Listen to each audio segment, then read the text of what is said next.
నమస్తే బాబాయ్. కూటమి రోజు వచ్చి 2.5 ఏళ్ళు అవుతుంది. ఎలా ఉంది పరిపాలన? అస్తవ్యస్తంగా ఉందండి. అస్తవ్యస్తంగా ఉన్నది. కానీ చంద్రబాబు నాయుడు గారు అన్ని ఇస్తామంటున్నారు కదా.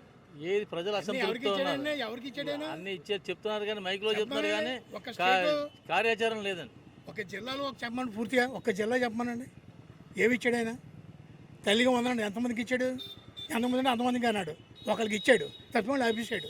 ఎవరికి ఇచ్చాడు ఆయన? నేను అందరికి ఇచ్చాను, బహిరంగ చర్చకి రెడీ అంటే అందరికి ఇచ్చింట, ఒకరికి ఇస్తే అందరికి ఇచ్చిండట.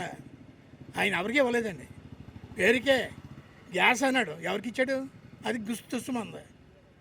ఏది బాగోలేదండి. మరి జగన్ గారిని సవాలు పిలుస్తున్నాడు నారా లోకేష్. ఎవరు? నారా లోకేష్ గారు. నారా లోకేష్ మొన్న ఈ టీచర్ పోస్టులు అమ్ములు దొబ్బాడు. అమ్ముకున్నాడు 25,000, 30 లక్షలు, 30 లక్షలు, 10 లక్షలు ఈ రేంజ్లో అమ్ముకున్నాడు ఆయన. ఇది జగన్ సత్యం ఇది. కానీ జగన్మోహన్ రెడ్డికి చర్చకి రమ్మని చెప్పి పిలుస్తున్నాడుగా. ఎవరిని? జగన్మోహన్ రెడ్డి గారు ఇదే డిఎస్సి టీచర్ పోస్టుల గురించి రండి, నేను మాట్లాడడానికి రెడీగా ఉన్నానని జగన్మోహన్ రెడ్డి గారు సవాల్ విసిరాడుగా. అదే ఇస్తాడు. ఇప్పుడు ఆ స్టేజ్లో చెప్తాడు అతను. ఎందుకు రా రాయి చెప్తాడు, ఎందుకు వస్తాడో చెప్తాడు. ఏమండి, ప్రజల్లో వచ్చిన విన్నపం ఇది. ఇది ఎవరో ఎందుకో మా కోలికి ఒక ఆవిడ ఉంది. ఆవిడ 10 లక్షలు అడిగారు, 15 లక్షలు ఇస్తాను ఒప్పుకుంది. ఒప్పుకోలేదు వాళ్ళు. ఇస్తాను అందుకని పేద్దానంటే పోస్టింగ్ ఇవ్వలేదు. ఏం చెప్తారు? Full eligibility candidate. ఎలిజిబిలిటీకి ఏమీ లేదండి, నాశనే. డబ్బు ఇచ్చిండదే లోకం ఈ రోజుల్లో. కానీ జగన్ గత 5 ఒక ఉద్యోగం కానీ ఒకటి కానీ మొత్తం నిరుద్యోగాన్ని పెంచిపోయించాడు. మేము వచ్చాక ఉద్యోగాలు ఇస్తున్నాం, నిరుద్యోగులే లేరు అంటాడు. ఎక్కడ మాటకి చేతలకి చాలా తేడాలు ఉంది. మాటలు నేనే చెప్తాను, కోడలు దాటిపోయేలాగా.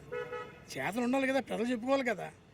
ఏ ప్రజలను అడిగినా సంక్షోభం తప్ప బాగుందని కూడా ఎవడలేడు. గోదావరి జిల్లాలో ఈసారి కూడా ఒక్క సీటు కూడా రానివ్వని పవన్ కళ్యాణ్ అంటున్నాడుగా. ఎవరు ఆ తరం కాదు. పవన్ కళ్యాణ్ ఇంట్లోనే తట్టుకోలేడు, బయట ఏం చేస్తాడు? 700 ఇంట్లోనే 3 పెళ్ళి చేసుకున్నారు. ఒకళ్ళను ఈడో 3 పెళ్ళిళ్ళు. ఏం చెప్తాడండి పవన్ కళ్యాణ్? మొన్న భోగాపురం ఎయిర్పోర్ట్ కూడా చంద్రబాబు నాయుడే కట్టారని చెప్పి మాట్లాడుతున్నారు. అన్నీ ఆయనే కట్టాడు. మొత్తం ఆంధ్రలో అన్ని కూడా ఎయిర్పోర్ట్లు అన్నీ ఆయనే కట్టాడు, ఎవడేం కట్టలేదు.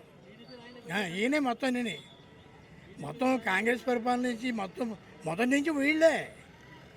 ఇంకా సోనియా గాంధీ వీళ్ళందరూ ఎవరు లేరు, రాజీవ్ గాంధీ వీళ్ళందరూ ఎవరు లేరు. ఫస్ట్ నుంచి ఈయనే ఉన్నాడు. ఏంటంటే మాట ప్రజలే అంత ఎరిపప్పలా తెలుసుకుంటున్నారు. ఇప్పుడు ఈ 2 ఏళ్ళ ప్రభుత్వంలో ఏం చేస్తుందని తెలుసుకుంటున్నారు ఒక పక్క నుంచి ప్రజలందరూ కూడా. ఇప్పుడు కొత్తగా వైఎస్ఆర్సీపీని వైఎస్ఆర్ కాంగ్రెస్ పార్టీ మానేసి గొడ్డల పార్టీ, రౌడీల పార్టీ, గోండాల పార్టీ అని కూడా పిలుస్తున్నారు. ఎందుకంటారు? వాళ్ళే అంటారు ఆ మాట. వైఎస్ఆర్ వాళ్ళు ఎవరా మాట అంటారో ఎవరు వాళ్ళు చేయరండి. వాళ్ళు చేస్తున్నారు కదా. వచ్చిన మొదటి 1 ఇయర్లోనే ఎటువంటి చిత్రహింసలు చేశారు వైసీపీ వాళ్ళని, కార్యకర్తల్ని కొట్టడం, చెట్టడం అని చేశారు కదా. అది పేపర్లో రాలేదా? ఈయనలో డప్పు అయింతారు దాని గురించి సాక్షిలో వస్తాయని.